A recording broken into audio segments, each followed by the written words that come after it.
Welcome to Legacy Talks. At syempre, nandito tayo para kilalanin ng isa sa aking segment host every Sunday.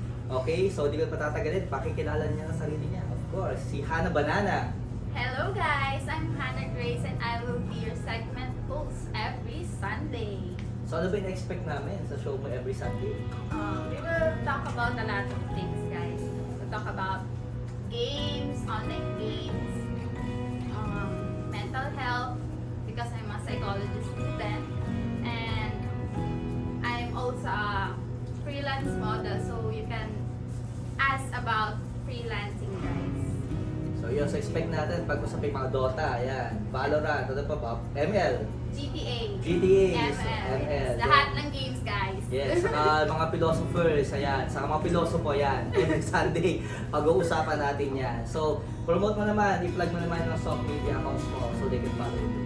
So you can follow me on my TikTok, guys, because I'm always streaming there.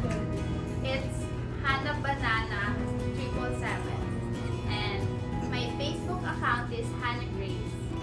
Ayun, at syempre, abangan nyo rin kami sa Pinoy Action News Daily and sa Legacy Talks on all our social media platforms. And of course, every Tuesday and Thursday, mapapakinggan nyo kami sa Radyo Bandera 90.3 FM Central Luzon. So, marami kaming sorpresang bisita at sorpresa para sa aming mga netizens. So,